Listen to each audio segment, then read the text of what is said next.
Okay.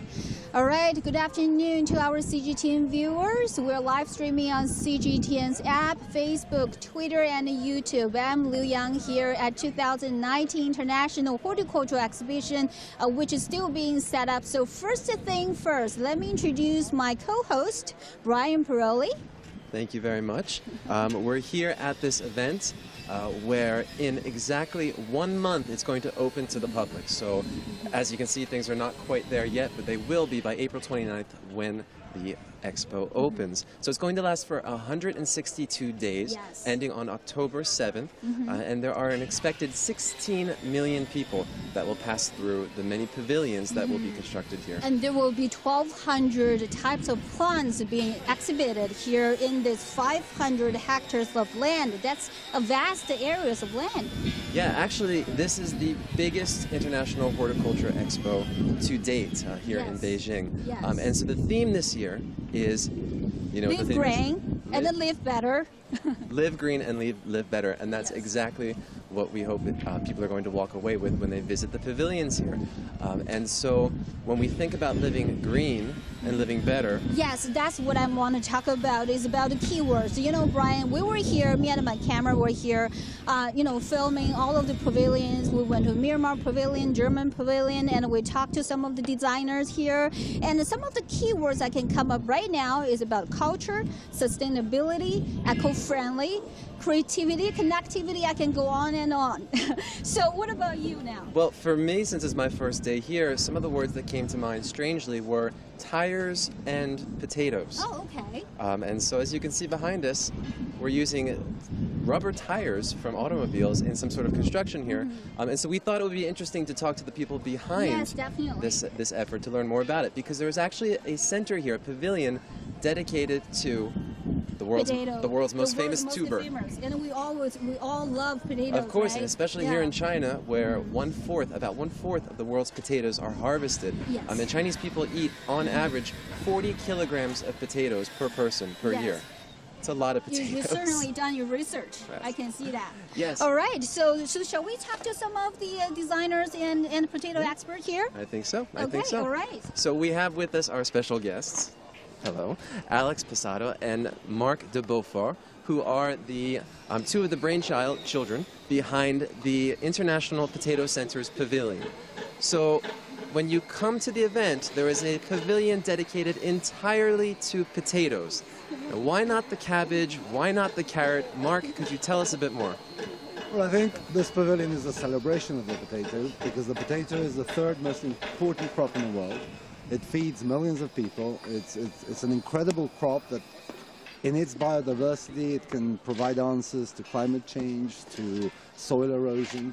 And so literally we're trying to bring the whole of the Chinese potato sector together on this site. It's being run by the International Potato Center, who are the guardians of the potato. They're in charge of safekeeping the thousands of varieties of potato that exist. And, you know, in a way, the idea that potatoes, all of these are potatoes, different models, of course you can. Well, And this is a replica.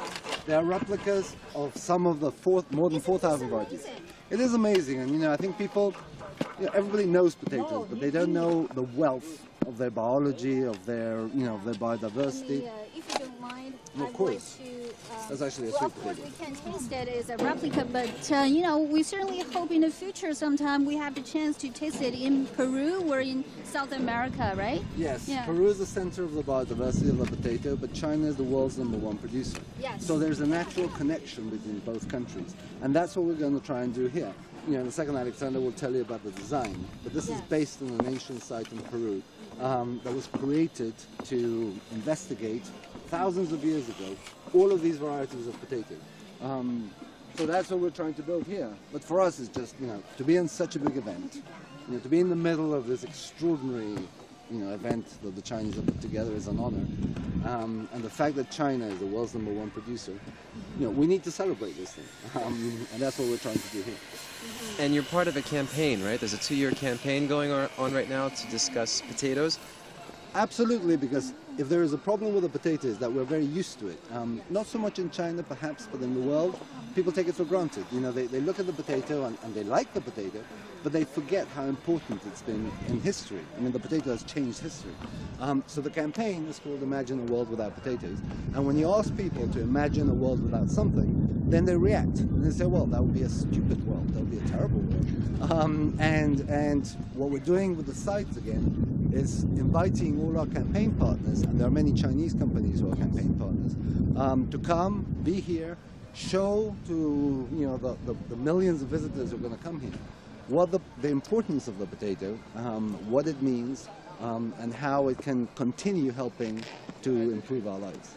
You're going to make everybody hungry for potatoes as well. Yeah. You know, I talked to Alex yesterday, you know, about this expo. It's not only just about design, about architecture. It's not only about horticulture. It's also about keep balancing of the nature with the current economic development of humankind, right? And as you said yesterday, and we have some connections, you know, from the history to the current modern world. And talk about your design. Talk about your inspiration of this beautiful design. Thank you. Well, if we can walk towards there, and you can better see what we're trying to replicate here. This is a replica of the ancient Incan terraces of Moray.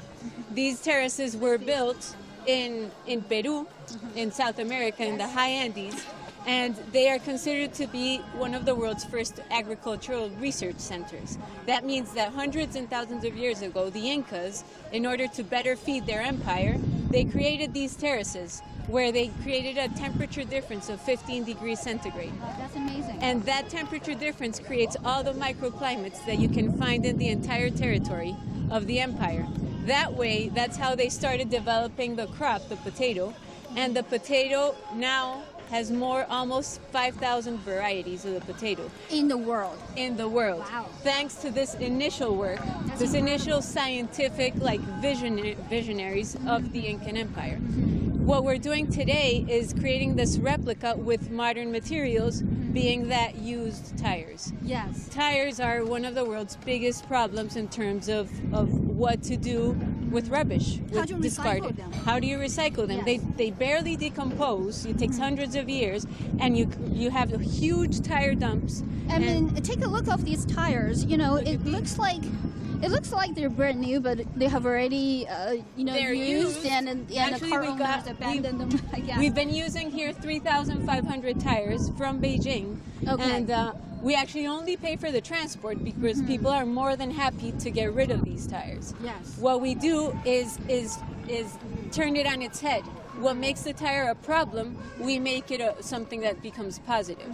So the tire is extremely durable, and if you use it in construction, you make a very, very long-lasting construction. So talk about your plan. So each of the tire we see here plant how many potatoes in it? So we're going to plant 2,000 potato plants. 2,000. And sweet potato plants That's a as lot. well. That's a lot. But nowhere near what the Incas did. Okay. We're trying to replicate that. And so people will start walking down these ramps and seeing just a tiny piece of this history that is now meeting with modernity, with China as the principal potato. So shall we go over there and then take a look and use that? And you said like we talked to Bryan yesterday as well. You used half of the glasses. And how many glasses you recycled over there? Actually, those are beer bottles and water bottles. Okay, so let's go quickly to that area. Okay, I like that music. And if you listen to the music, that's what I was going to say. Our team came from Colombia. Okay. We built one of the first, Colombia's first tire homes. Okay. And they can't work without music. It just doesn't work like that. No music, no house. So basically right now we've used about 6,000 glass bottles, which you recycle, and that brings in a beautiful interior light, an indirect light.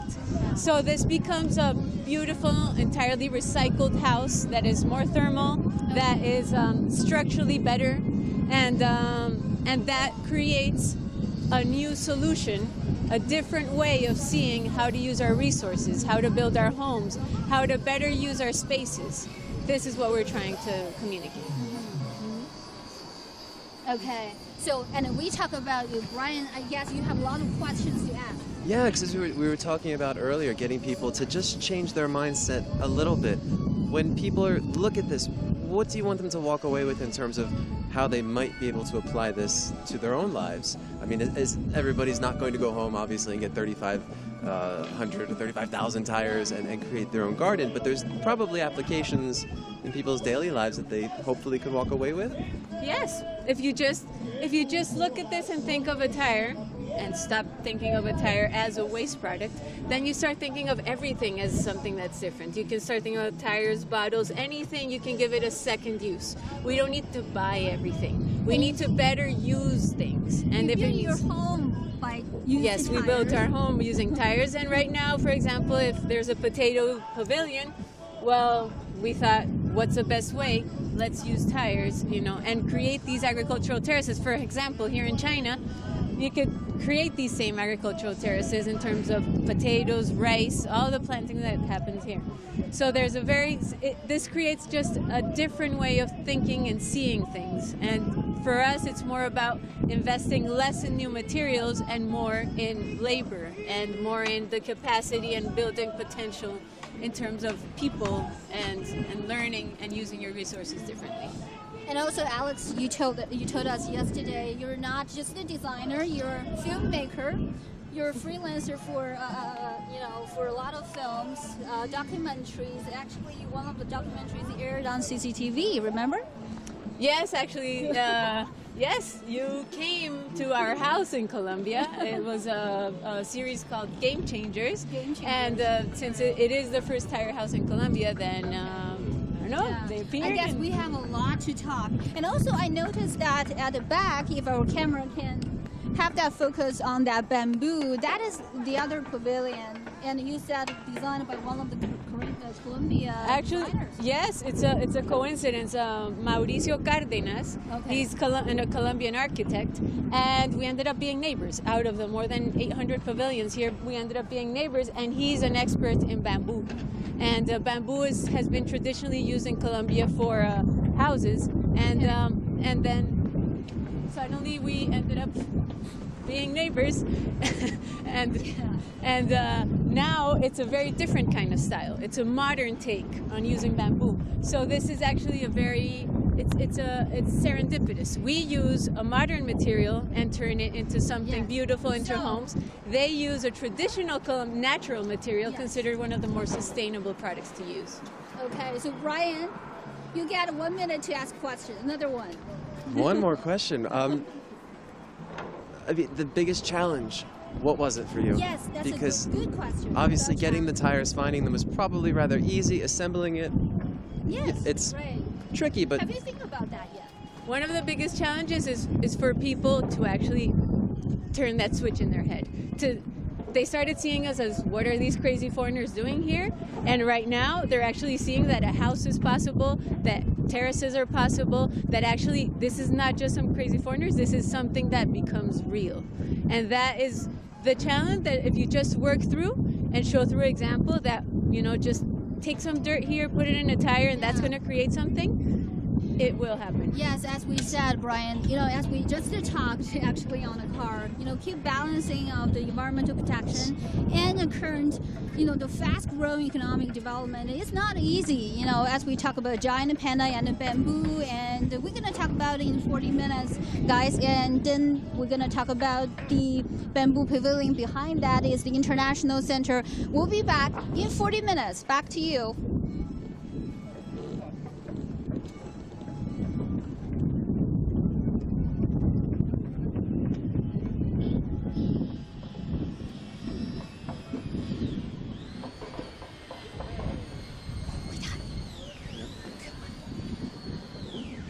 She's lucky she had a voice in her ear. We'll be up.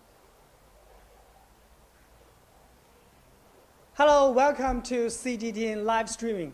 As my colleagues Liu Yang and Bryan are in Beijing doing the live streaming of the World Horticulture Exhibition site, and now we are going to tour the gardens in the southern part of China. I'm reporter Wu Lei, and today, over the next few minutes, we are going to show you the secret and also the magnificent view and beauty of the gardens here in the southern part of China.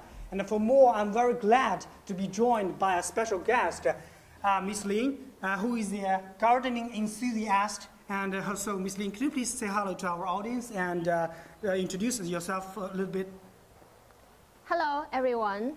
I'm the staff member and an enthusiast in this garden called Guo Zhuang Garden. And this garden is one of the most representative gardens in Hangzhou. And here, you have been promoting the garden, the cultures, and introducing the garden to the audiences for a long time. So could you please tell us what are the main characteristics and key features of this garden? Why people love gardens in the southern part so much? Well, there are many features in Guo Zhuang Garden. For example, the seclusion and also the serenity. But the most distinct feature in this garden is the borrowed view from West Lake because of the location. So let's take a closer look at why people love the garden so much. Because we know that gardening is also a part of the horticulture, and also we can see that this Guo Zhuang garden was built in 1907. Yes. And could you please tell us more about this history part of this Guo Zhuang garden? Well, the garden was built in the late Qing dynasty, and the first owner of the garden is a silk merchant, Mr. Song. When he first built this garden, the garden was open to all the tourists. And sometimes he will come here and leisure and do some rest. And here you can see, this is a quadrangle. A quadrangle in ancient Chinese, in Chinese it's called 四合院. In the middle of the quadrangle, there is a square courtyard. And around the courtyard, it is enclosed by 4 smaller buildings. So this area is generally a living area for the owner of this garden, right? Yes, it belongs to the residential area.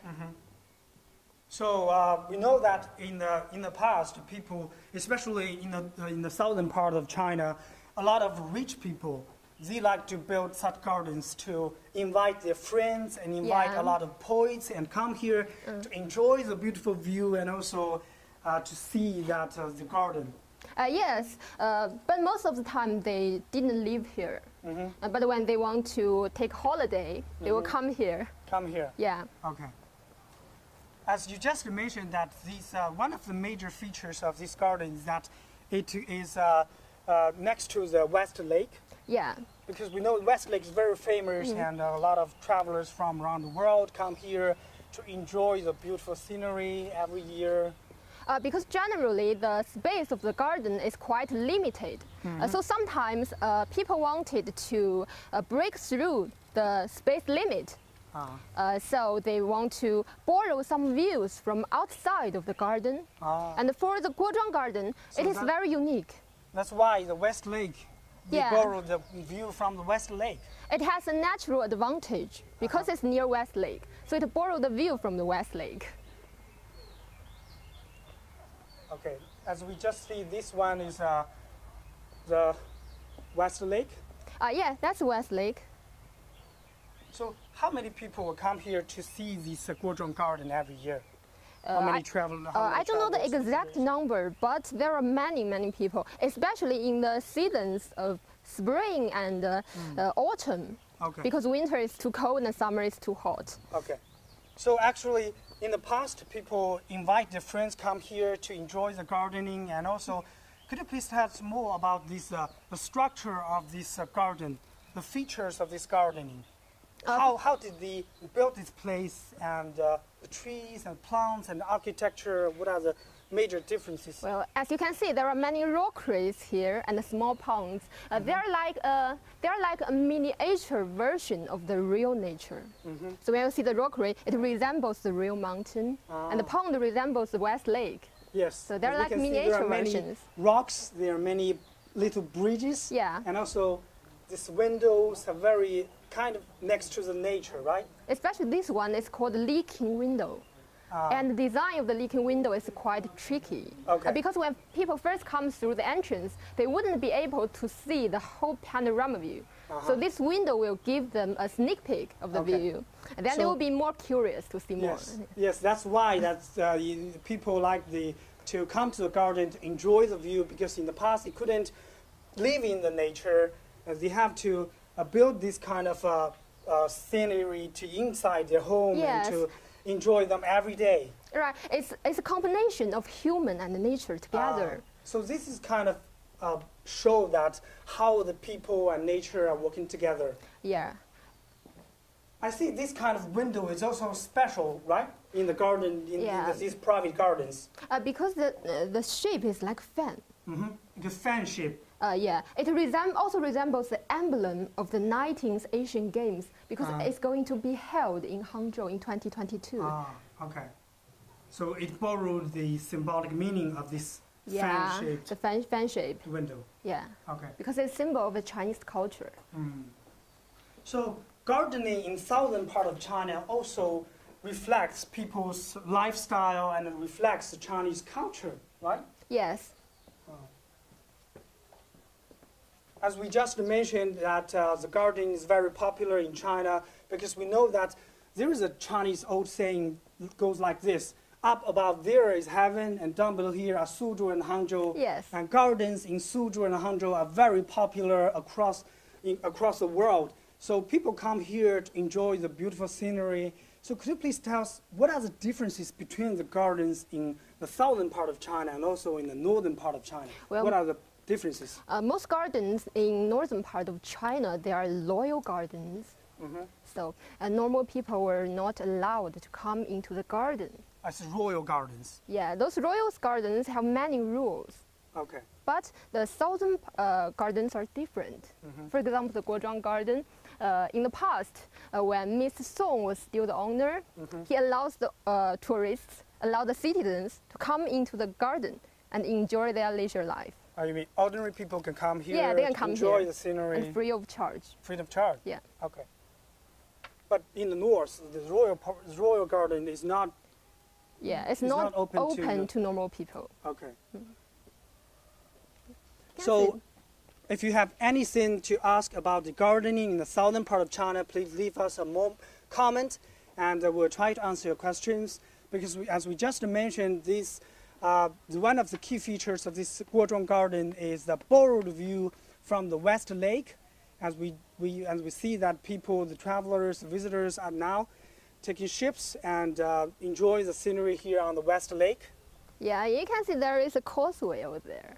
It's 3 kilometers long. That causeway was built by a great poet in Chinese history in the North Song dynasty. Oh, that's a famous Su Di, right? Yeah, Su Causeway. That was built by Causeway. Su Dongpo. Okay. Because when Su Dongpo came here to become an official, the West Lake was silted up. Okay. There were many silt under the lake.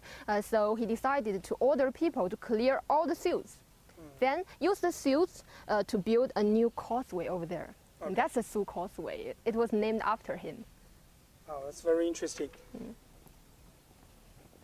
Let's continue to tour this Guo Zhuang Garden because we know that there are many gardens here in Hangzhou and Suzhou. But the Guo Zhuang Garden is one of the most famous ones. Yes. And I know that I noticed that in the opening, in the entrance, that it's cost about 10 yuan for person for each Yes, the money, the proceeds of the tickets is to better protect and for the better restoration of this garden. So this is also a cultural relics site right now. Yeah. It's a provincial protected historic relic.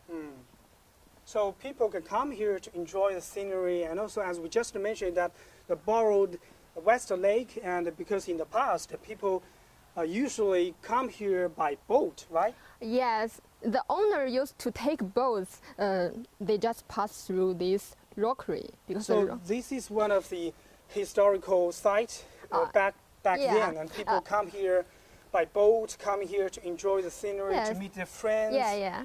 You can see that the bottom of the rockery is hollow. Okay. And there is a water gate. So this water gate is linked directly to the West Lake? Yes, so the water between the West Lake and this garden, they are connected. They're connected? Yes. Because we know that water plays a very important role in the gardening, and in the past people used to have a lot of water, and also they raise a lot of animals. Yes. inside of their gardens, right? Yes, in the past, the first owner, Mr. Song, he used to keep peacocks in this Peacocks? garden. Yes. Okay. So people come here to enjoy the flowers, enjoy the plants, and also enjoy the peacocks. Yeah, play with the peacocks. Play with the peacocks. Yeah. Okay. We see that nowadays in the park, and every month there will be some flower show, right? Yeah. Each season we will have different flower shows. Because different flowers, they blossom in different seasons. Okay. Different seasons. Yeah, especially in summer, there will be full of lotus flowers on the lake. As we can see that this big lake, there are some fish and also some flowers, because as Ms. Lin just mentioned, that every month there will be some flower shows, and local citizens and also travelers across the world can come here to enjoy this beautiful scenery, enjoy the flowers. In recent days, actually, there are more and more foreign travelers come here. Foreign travelers, foreign visitors. Yeah. So what are their interest point about this gardening? The elements that they are most interested are the ancient Chinese culture. For example, those tablets on the top, that pavilion, there is a tablet on the top. They are most interested in the meaning of all the Chinese characters that is inscribed on the tablets. Okay, so are there many tablets? How many tablets? Sorry, I don't know the exact number. Who left these tablets? Some of them are Asian, like scholars. Some scholars, they came here and leave their inscriptions. Okay. So as we see now, because now is not the right season, right? Yes. Didn't see any lotus here. Yeah, because it's winter, many flowers wither. Okay.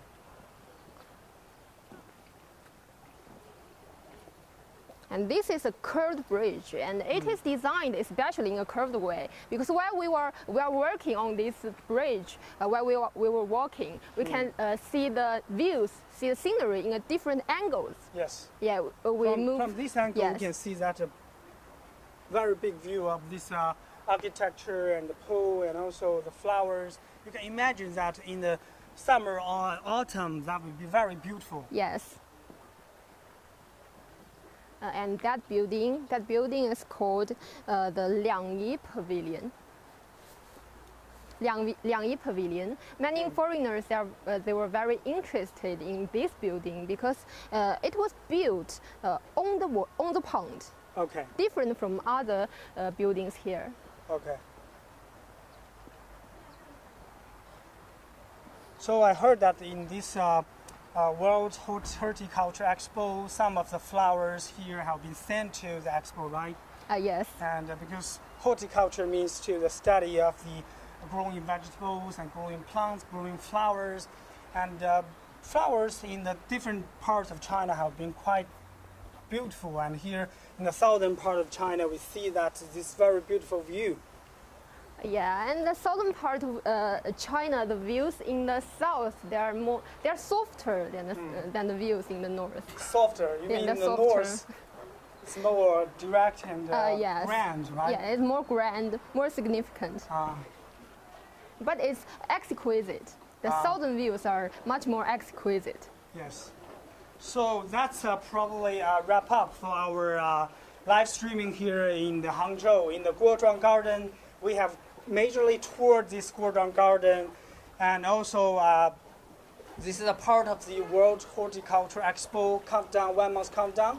And next, our colleague Zhao Wenjing will show you the bonsai park in the Beijing, one of the largest bonsai parks in Beijing.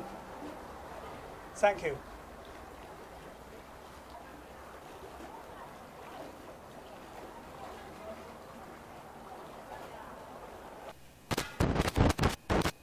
Okay, thank you, Wu Lei, for showing us the beauty of garden in East China. And today, we're going to take you a tour around China's biggest bonsai garden in Beijing. And today, I'm very glad to have Mr. Li Qingwei, professor of Beijing Forestry University, to join us. So, Mr. Li, would you like to say hello to our audience? 大家好，我是北京林业大学园林学院土木学教授李清伟。 Very glad to have you here. So from our former conversation, I know there is a penjing, the concept of penjing in China, and there is also the concept of bonsai. So what's the difference between them? 盆景原产于中国，那么在唐代的时候叫盆栽，那么一直到宋代才出现盆景。Okay, so penjing is originated in China. 那么盆景呢传到日本之后，日本一直叫盆栽。Okay. So as I just said, that penjing is originated in China from Tang Dynasty, and since Song Dynasty, it has passed on to the Japan. So from that time on, the name is called pensai. But from Song Dynasty on, the penjing is still revoluting in China, but the name is penjing because it combines two branches, which include the tree bonsai and the stone bonsai, right? 哎，我给你的有2个不同的照片，你看一看。Right. Mr. Li has just sent me different photos of penjing and bonsai. And we can take a closer look. Yeah. So this is a stone. Yes. Yes. This is stone penjing. Yeah. Okay. And this one? Tree penjing is same as bonsai. Okay. So the tree penjing is the same as the concept of bonsai in Japan. Yeah. And this one? Potted planting. Okay, potted planting, which is commonly seen in our families, right? Yes. 家庭非常常见。And this one? This is tree bonsai. Tree Flower. penjing. Okay, flower and tree penjing. Yes. So this is the difference between penjing and bonsai. Yes. Okay, so how can we appreciate penjing or bonsai? Mr. Li? We can take a look that some workers are working on this kind of bonsai. 盆景呢，它是来源于自然界的大自然的艺术。那么我们可以看到，这个盆景它是源于自然，高于自然。Okay, so penjing is aesthetic that are coming from the Mother Nature, but it is far beyond a naturally plant.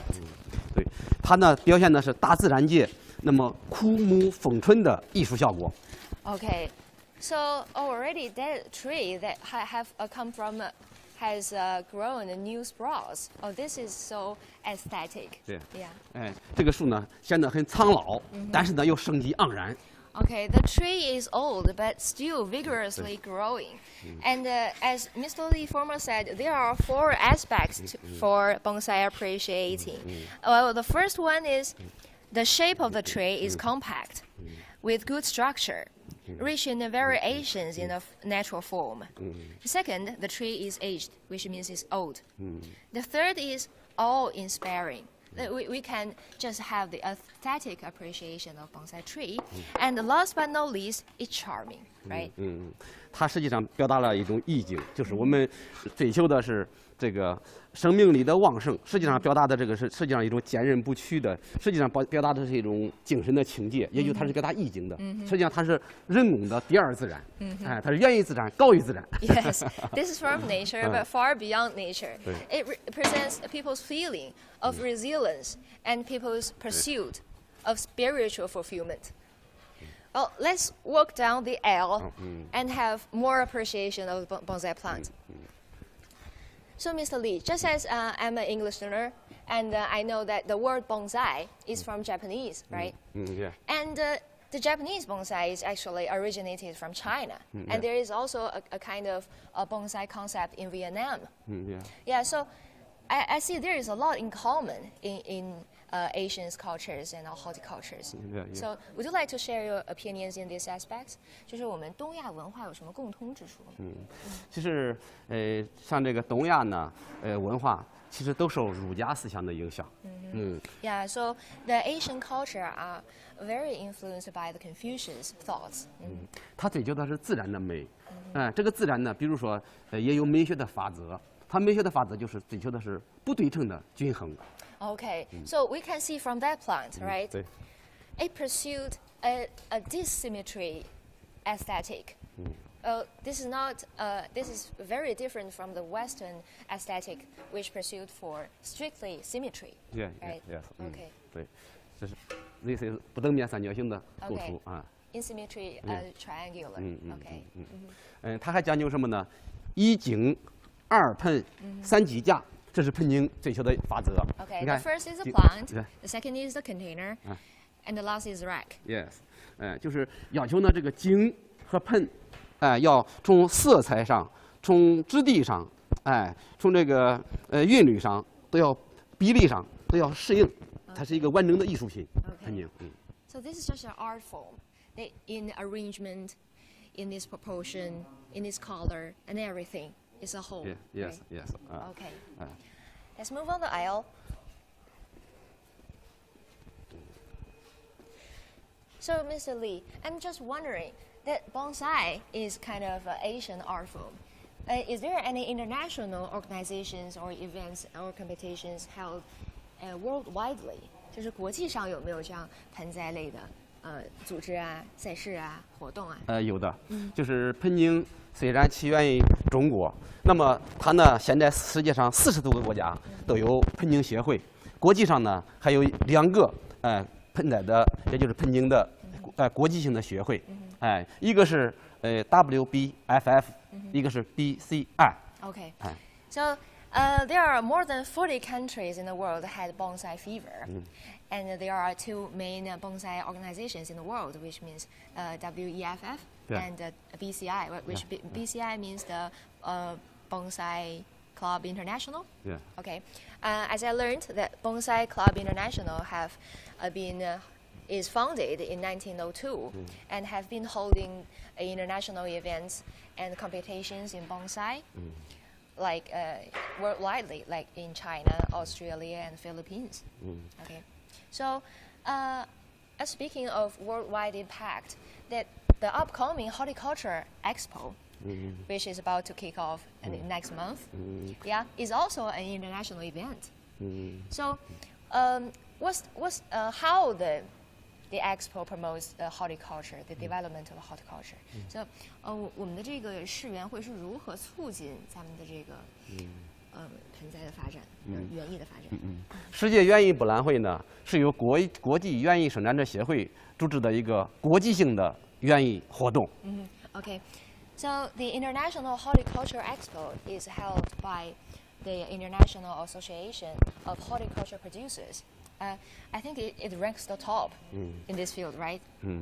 它这就相当于呢，我们园艺界的奥林匹克运动会，是一个综合性的园艺盛会。Yeah, it's like Olympic in horticulture. It's a comprehensive exposition. 各个国家和地区都会把最优秀的园艺产品，然后呢，呈现到这个地方，最优秀的栽培技术、最优秀的品种，拿到这个地方展览、交流、交易。Yes, as I learned that there will be more than 200 countries and participants and organizations will be in here, Beijing, next month, and they will show their best productions, their best bonsai, for example, in this field. Yeah, and they will promote a trade, a culture exchange, and other kind of communication in this industry, right? 它对于推动这个园艺产业的发展是非常非常重要的。因为对于我们的专业人员和一般的大众，他们都愿意去参观这样的展览。他们从中都会得到收获，因为他们可以看到最新的品种、最好的栽培技术。那么，从这个专业人员来讲，促进科研的提高；从这个一般生产者来讲呢，促进他的选择最好的产品进行消费。因此这样的盛会呢是不可多得的。Okay, I understand. Okay, for both professionals and me, like me, common people, we're all benefiting from this expo because for the experts in this field, where they can exchange their cutting-edge knowledge and techniques in producing and cultivating the horticulture, and for us common people, we just have aesthetic experience, right? And so, Mr. Li, do you have any expectations to this expo? 就是您对这个世园会有什么期待吗？1个月之后马上就要开始了。我希望呢，就是通过这次世界园艺博览会呢，让中国盆景走向世界，让世界最优秀的园艺产品，尤其是盆景这样的技术和产品呢，也进入到国内。然后呢，通过这次交流，让世界了解中国，让中国盆景事业走向世界。Okay, so this is a very, very good wish that Mr. Li hopes that during this expo that the best projects of China in horticulture can be shown to the world, and the best of the world can be introduced to China. And just like Mr. Li has concluded, that let the world know China and let China be known to the world. Okay, so I'm just wondering, Mr. Li, for a bonsai tree like this, I see some of them are already maybe dead, and the other parts are just vividly alive. What's the aesthetic in this pot? 就是李教授，你看这个盆栽哈，有一部分感觉好像已经死了，但有一部分呢还是活得很茂盛。这个里边的这个美学价值在哪儿呢？它实际上这是一个舍利干盆景。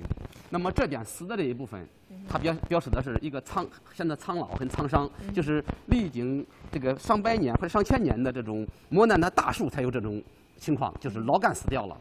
但是呢，它的生命力很顽强。为什么顽强呢？因为这边它还活着。那么水是从这边运输的，这边依然就活着。那么这边呢，虽然死掉了，但是呢，由于它是符合植物的这种肌理的，那么这一点呢，实际上正是盆景艺术的所在，就是枯木逢春，然后呢，体现了松柏的，包括这个我们对植物的这种坚贞不屈、百折不挠，其实是盆景的一种意境，就表达的这种人的精神的境界。Right. So from this pine tree bonsai, we can see this part of the tree is already dead, but this part is vigorously living. And this represents the spirit of resilience. Although we withstand the time withered and just all kinds of rains and frost, but as long as there is a chance, we can just live the best of it. 就是只要我们在养护的时候，要保持这一侧的水线畅通，然后呢，给它正常的肥水管理，它都能够一直保持这样的生机。Okay, the water goes this side this way, so as long as we keep this side of the waterway is smooth, that it can grow vigorously. 这是一个真白盆景，就是浇水的时候不能浇多了，防止它烂根。Right. So in the fostering and cultivation of the bonsai is also delicate. That we can't water too much or too little. It's just very much to learn. So with the expo just 1 month to go, I'm also very much looking forward to the expo. And as the theme of the expo, which is leaf green and leaf better, I'm very much looking forward. Just the theme is just in accordance with the way that people appreciate horticulture and bonsai, right? 就是我们这个世园会它的一个主旨哈，就是绿色生活啊，让生活更美好。那我们跟这个园艺的欣赏和盆栽的欣赏也是异曲同工的，是吧？对。OK。是这样的，就是比如刚刚我们看到的那个盆景，它实际上就是我们园艺生产当中遇到了一些，比如残缺的苗木，比如病虫害啊，而导致的一部分枯死了。按照正常的一般人来讲呢，它就死掉了。但是呢，我们化腐朽为神奇，然后呢，让它变成了一个艺术品，然后呢，它是一个残缺的美。这个呢更励志，你知道吧？就说是本身废物利用，这是一种绿色生活。它死掉了，那就没有价值了嘛。但是呢，我们把这个即将死掉的东西变成了一个艺术品，那么它的价值就高了。也就是说，绿色生活，我们就是包括对园艺资材的应用，对这个生活的消费上各个方面，然后呢，以及生活的让园艺产品走入家庭，这都是绿色生活的部分。就是绿色园艺让生活更美好。Right. Just as Mr. Li just said, that green and horticulture is just making our life much better. That just as the bonsai tree that we just appreciated, that from the death we can find life, we can find opportunities, we can find strength. This is the spirit of horticulture, and I think this is just the spirit that the expo wants to convey. Okay, so with only 1 month to go, I'm very much looking forward to the Beijing International Horticulture Expo to kick off in Yanqing, Beijing next month. And we just express our best wishes to the expo and much looking forward to it. Okay, this is our trip around the bonsai garden. Back to you, Liu and Bryan.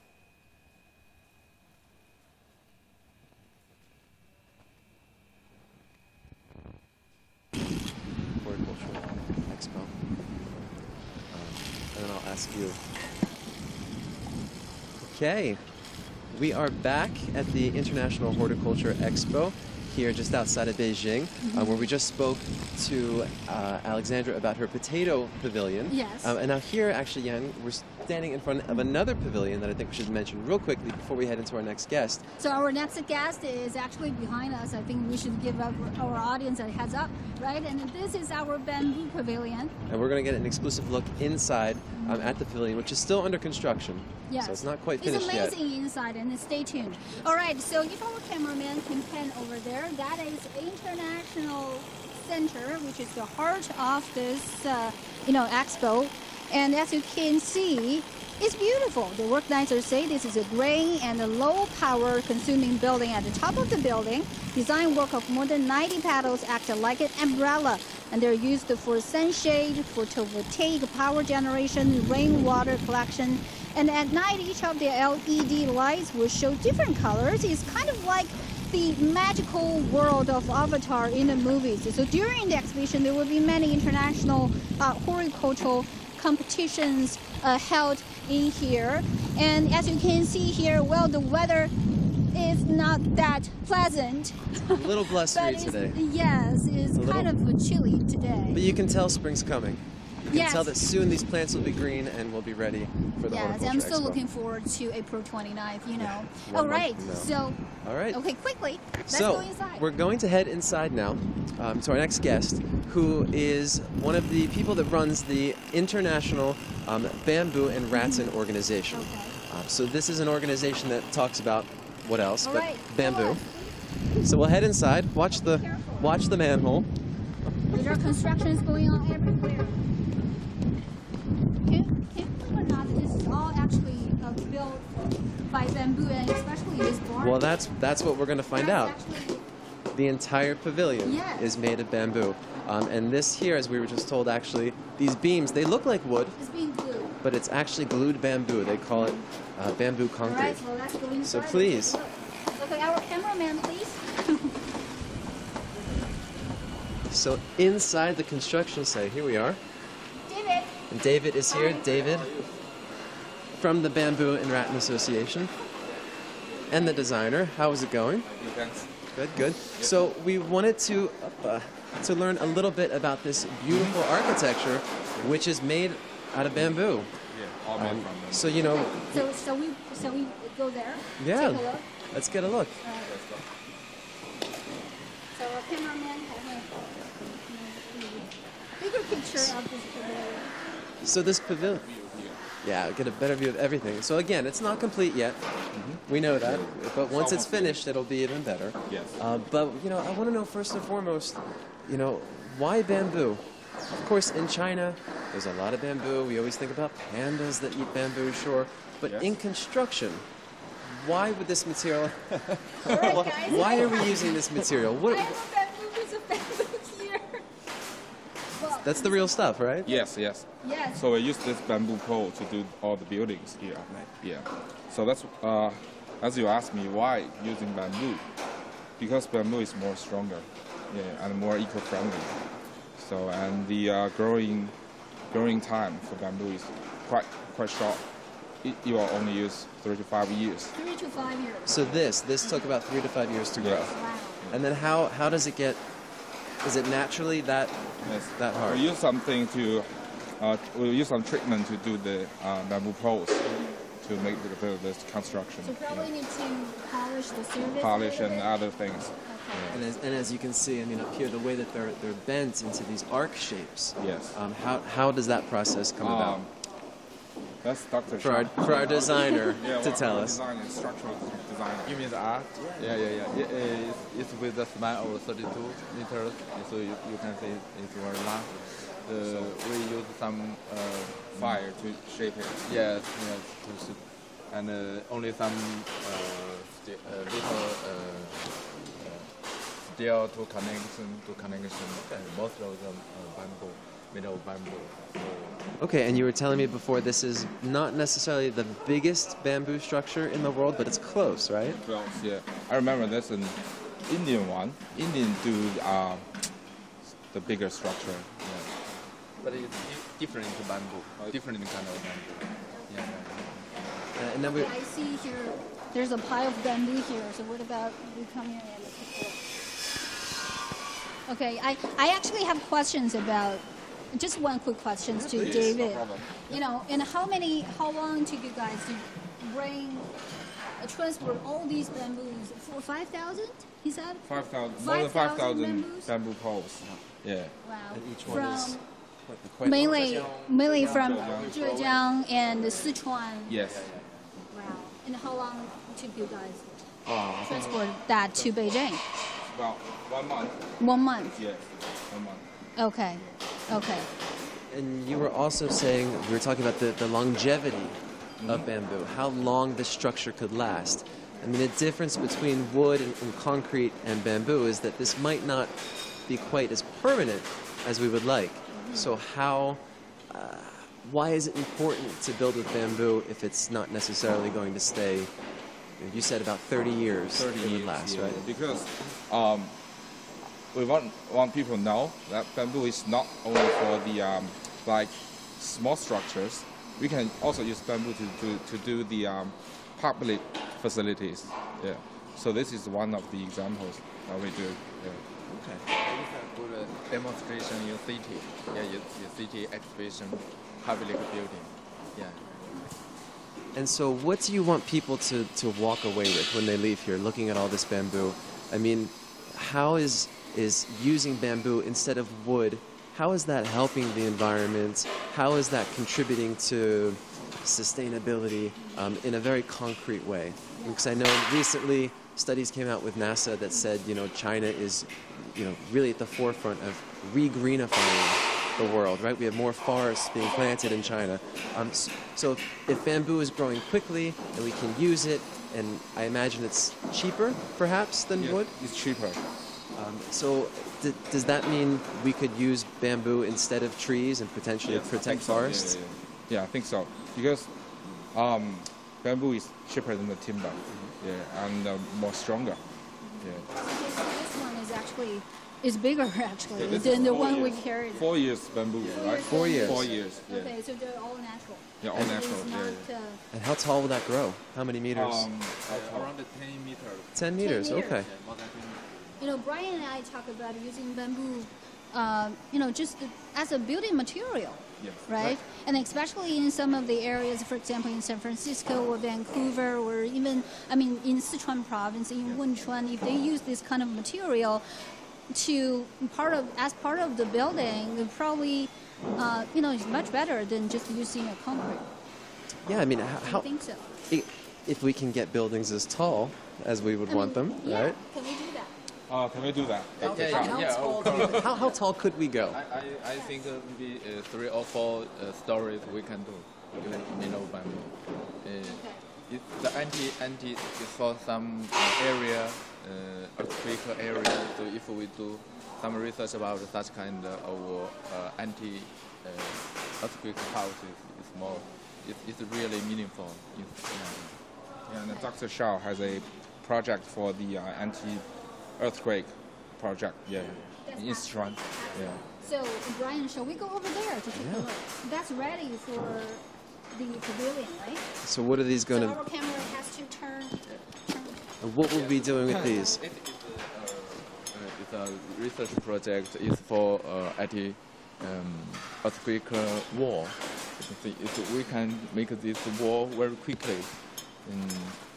So it's easy to build in such kind of places. So we wanted to more and more people use this to build a modern house in a rural area. Okay, so once this hall is complete, then you'll be able to show people these. You'll be able to show them other goods, and also talking about rattan as well. We talked about rattan products. What else will be under this roof, or maybe on top of this roof, once it's complete? We'll have green plants, except the glasses. Yes. And the whole pavilion will be look like grow up down from the ground. Okay. Yeah. What kinds of plants? Just flowers or flowers and grass.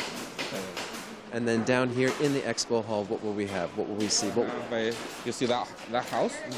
That's from our strategic partners.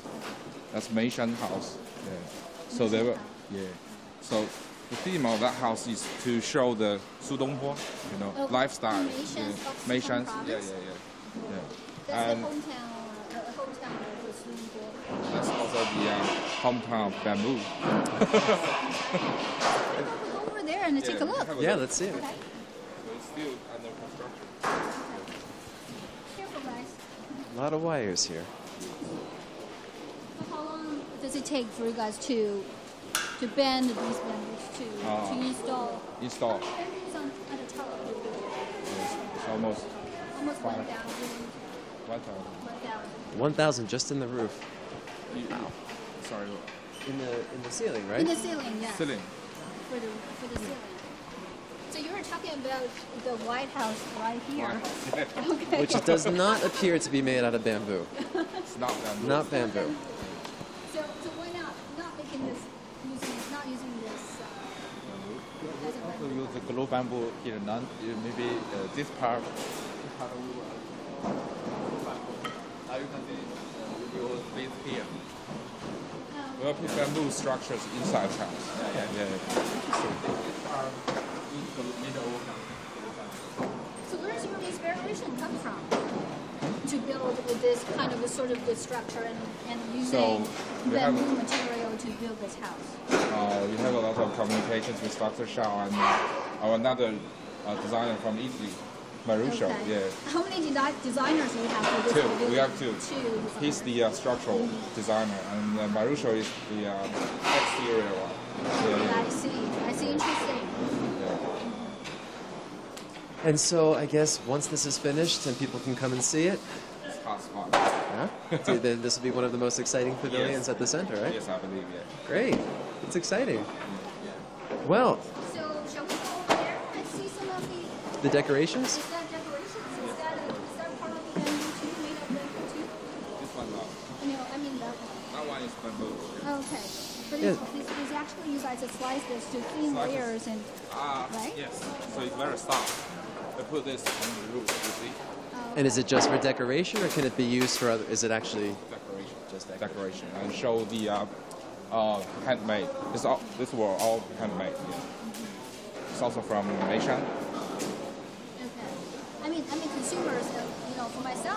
For myself, I'm quite interested actually using this kind of material to decorate the house. Maybe for other people as well. What about you, Yeah, Bryan? I mean that's the thing. You can walk away Yeah. from this and you can get ideas for your, your Yes. own home. And So- also your products. Are you guys going to sell some of your products? Or Yeah, we'll have some products to sell during the exhibition period. Yeah. Okay. Okay. And from April 29th to October 7th. 7th, yeah. That's 162 days. Yes. Okay. You can a see lot of everything bamboo. here. It's a lot of bamboo.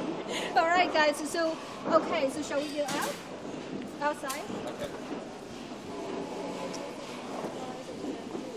So we've seen a house, talked about houses built out of tires, now houses built out of This is bamboo. Bamboo, yes.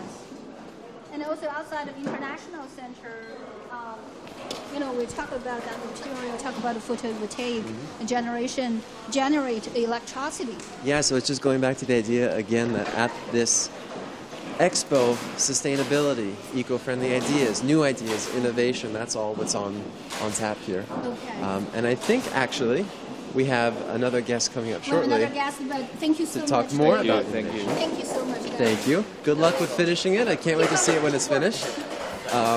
So let's leave the bamboo house now. Okay, we'll be back in 30 days. Okay? All right, okay. Okay, so but by then you guys will be finishing all of the work here. Yeah. Okay. Good luck. See you guys. Can't wait. I'm so looking forward. Okay. Bye-bye. See you. So, all right, so potatoes, bamboo, and now I mean, the weather is actually it's nicer now. yeah, it's starting to feel like spring. The plants don't look like it yet, but I feel like soon enough the trees will be green and the flowers will be open. Our guys is waiting for us. Yeah, so let's pivot a little bit from bamboo away from China to Europe. Let's go to Germany. What do you say? Have you ever been to Germany? Yes. Yeah. It's beautiful. What's your favorite thing about Germany? What about you? I'm not going to say it's the beer because we're on camera. Of course, I want to say the beer. Of course, it's the beer. But Germany is much more than beer and bratwursts and pretzels. There's also Philip and Tony here, the designers of the German pavilion. Hi, how are you? Thank you so much for being here with us.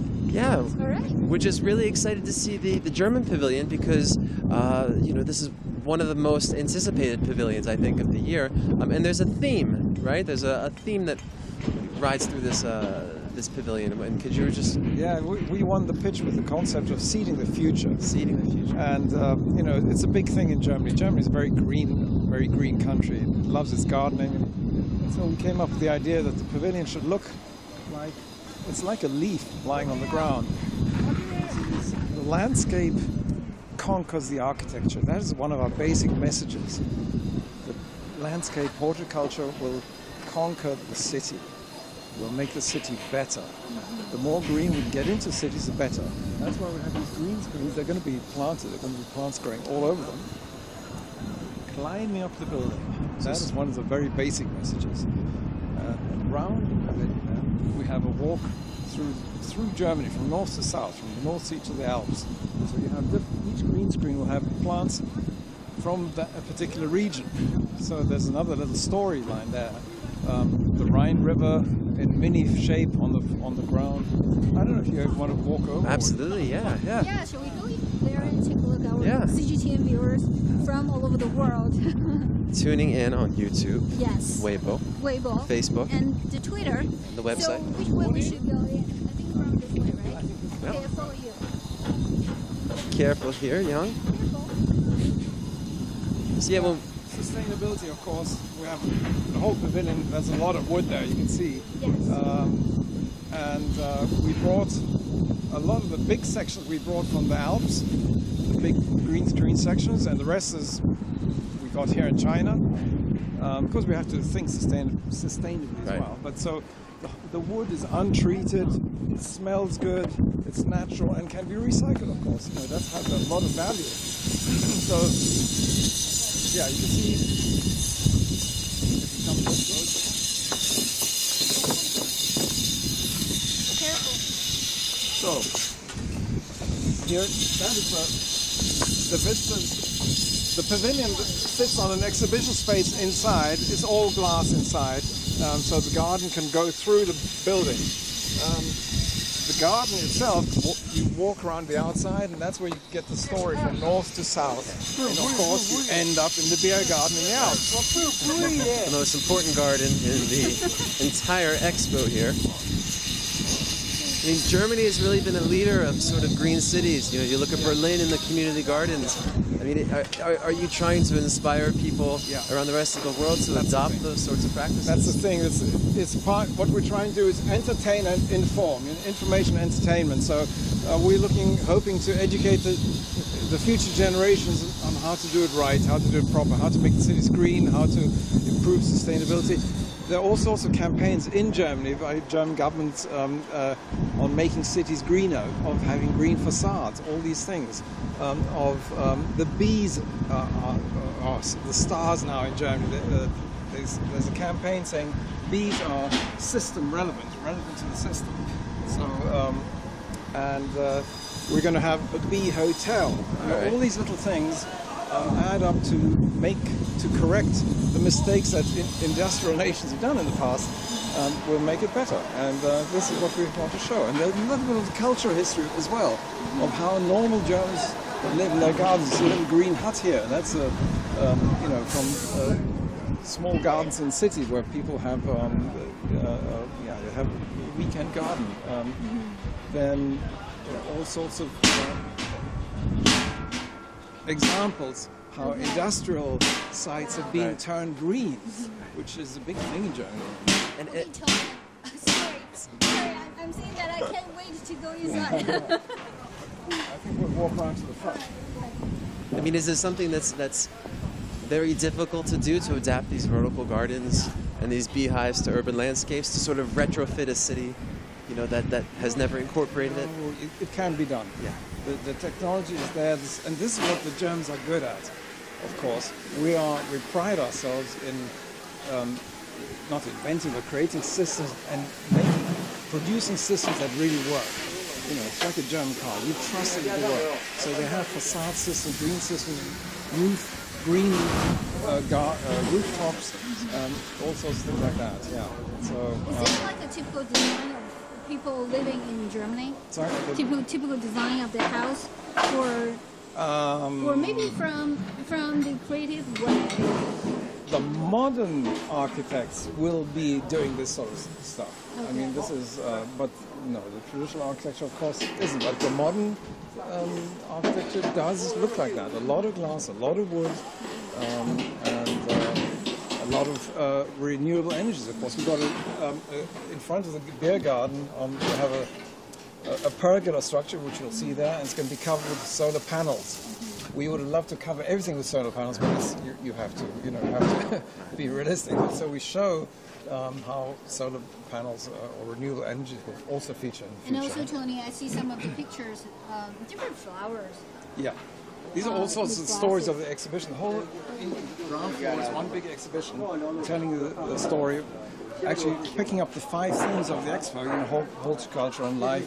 These 5 themes are addressed, and Germany shows on each theme will do a sort of hopefully intelligent, exciting contribution.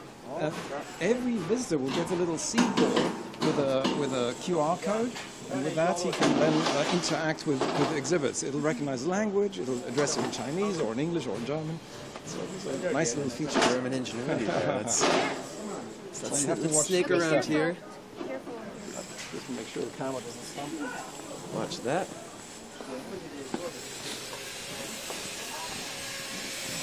So is everything on schedule to be finished for 1 month? I mean, the countdown's on now, 30 days. It is on schedule. Yeah, it's actually been a dream. It's been incredibly punctual, but we were one of the first to start building it. Everyone said, typically the Germans, they're always on time. Well, yes, we are. We take these things seriously. And it was a big structure, an unusual structure, experimental. Here we have a little plaza with a tent that will contain a restaurant and a beer garden. That's our symbol tree. It's basically just a sculpture with a water basin at the bottom. It's got some LED screens up there, but it's supposed to be symbolize the city of the future. There'll be green cubes with plants inside, and the German national colors. Where's that inspiration come from? Maybe from the magical world. Yeah, we wanted. About this. Certainly. Yeah, it's difficult where to get the inspiration from, but we work for the German government quite a lot, and we know what Germany looks for. We know how Germany should present itself abroad, and then we, it's a creative touch, and we like it. Yes, I like it too. It's a little bit crazy, not a little bit crazy, but it could be. And, it needs to be a little crazy to catch people's attention, doesn't it? Exactly. You have to got to inspire people to then go in, and then get information. And the more exciting and interactive you make displays, the more people will learn. That's the idea, that people will learn and go home and say, I can plant my seed ball and I get a plant out. There'll be a rotating plant up there on the balcony, rotating planters, so you can see. You could live on the 20th floor and still have press a button and your tomatoes will come down, so you can pick them. These are some little experimental ideas. It's a prototype. We talked to the designer in the bamboo pavilion, and they actually use bamboo to build the building. As part of the building material, I would say. Very exciting.